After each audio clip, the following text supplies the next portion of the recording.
جای جای بدنش شکسته بود. یه عالمه از مهره‌های کمرش جابجا شده بودن.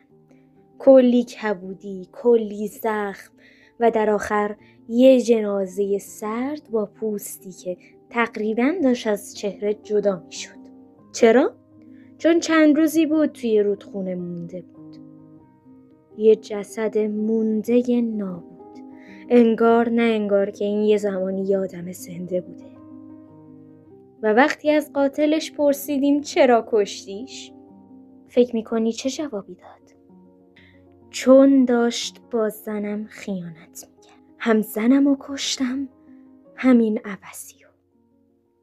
اما جسد زنه پیدا نشد. فقط جسد این مرد پیدا شد. جسد زنه کجا بود؟ هیچی از جسد زنه باقی نمونده بود. تیکه تیکه شده بود و توی اسید حل شده بود. بخش ترسناک ماجرا اونجا بود که به نظر من حقش بود. ولی بازم اون قاتل رو اعدام کردن.